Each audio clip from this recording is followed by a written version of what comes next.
What are you up to, Mom Donnie? What are you up to? Whoa. Canceling your gym membership shouldn't be this hard. I know. And that's why we're announcing a new rule that bans subscription traps. So it's not like this anymore. This click to cancel rule requires businesses to make it as easy as it is to cancel as it is to sign up.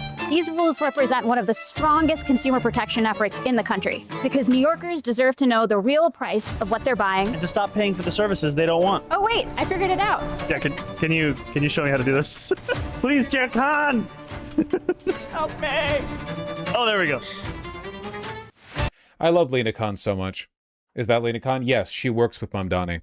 I saw a members-only video from Unlearning Economics the other day. It was like 8 months old. It's not like a new video, where he posited an explanation, an explainer for the reason why everything is getting enshittified, but not more expensive, at least in the context of Amazon. And he talked about, among other things, a report from Lena Khan a decade ago, where she wrote about how the current definition or the current standards by which the United States polices monopolies, our current monopoly regulations, basically only look at price as a way of determining the harmful impacts of monopolies. Amazon is a monopoly, of course, basically, like they're an overwhelming monopoly in a bunch of fields, basically. But because Amazon keeps their prices low, they're technically complying with our current anti-monopoly laws. Like the idea being that because it used to be when we were trying to determine whether or not a business was a monopoly, we looked at a bunch of stuff holistically, like their impact on the business environment, the regulatory environment, the way they treat their employees, a bunch of stuff. But now we basically just look at prices. If a monopoly is using their monopoly status to raise prices, that's what the FTC goes after. Right, FTC, right? They're the ones who... Yes, okay, just making sure I wasn't mixing them up with anyone else. Yeah, it's basically focused on price fixing. But there's a bunch of other standards by which like monopolies, and Amazon in particular, have a deleterious effect on the economy. Like the way they mistreat their vendors, their clients, their employees. Anyway, it's an explanation for why Amazon is still so cheap. Oh, it was an essay she wrote while in college? It wasn't a report? Man, Lena Khan's one smart cookie, huh? A published essay from when she was in university at Yale. Amazon is the titan of 21st century commerce. In addition to being a retailer, it's now a marketing platform, delivery and logistics network, payment service, credit lender, auction house, major book publisher, producer of television and films, fashion designer, hardware manufacturer, yada, yada, yada. Although Amazon has clocked staggering growth, it generates meager profits, choosing to price below cost and expand widely instead. This, too, is because of financialization. If the best way for the higher-ups in your company, for your shareholders to make money is through valuation, you know, you don't actually need to operate at a massive profit. Through the strategy, the company's positioned itself at the center of e-commerce and now serves as essential infrastructure for a host of other businesses that depend on it. Elements of the firm's structure and conduct pose anti-competitive concerns, yet it has escaped antitrust scrutiny. Good essay, I assume. I haven't read it. I only watched him talk about it. Okay, this is a very long... Is she like the one person who went to Yale not because of family ties or because she was willing to fuck goats? Like everyone else? Holy shit.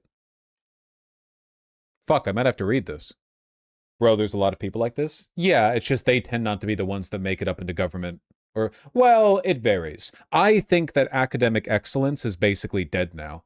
I think that, like, the problem is that for a long time, American political leadership, not just American, but like post-Enlightenment democratic leadership mostly came from lawyers. And the reason for that is because lawyers were broadly educated, not just in the legal system, but in humanities. But nowadays, our politicians, you might have noticed, are stupid as pig shit. That's not just because they're not lawyers anymore. A lot of them are. It's just that, like, I think that we've largely abandoned a pursuit of academic excellence in favor of political patronage.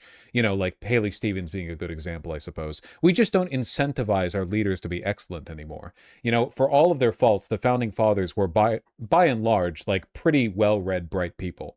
They were aristocrats. It was kind of their job to be. There was a social expectation that they be excellent. If they weren't excellent, like, everyone would make fun of them at their, like, slave parties or whatever. They'd all get together and, like, ride slaves around like horses, and one of them wouldn't know what ameliorate meant, and then everyone else would go, oh!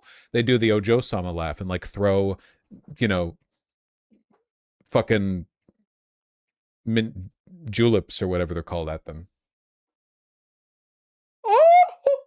I could do a good Ojo-sama laugh. Please don't egg post about me. I could do that. That's like a good archetype, I think. Queen Deltarune ass. Holy shit, you're young. If you hear an Ojo-sama laugh and that's what comes to your head and not like fucking Revolutionary Girl Utena or Gundam or something. Like, if that's the first, you know what? It's fine. It's fine. It's okay to be young. It's not illegal. Yet. I am young? I know. Makes me think of a Zelda character. What Zelda character is a what's it? Ojo-sama? Yeah, archetype. Beetle? Groose? Tingle? That's not... No. No. The Great Fairies? You're right. The Great Fairies. Yup. Well, hold on. Kind of. I feel like they're 50% of the way there. Maybe? Do they cover their hand with their... Do they cover their face with their hand?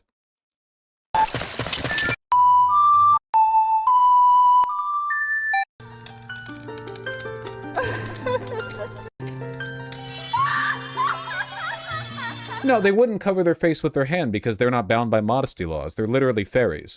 Or modesty customs. They do the laugh, but they don't do the thing. They don't do the thing where they cover their mouths. That's why they do it, because in high society, Japanese women were expected to cover their mouths when they laugh. Breath of the Wild does? Really? Why would great fairies be bound by that?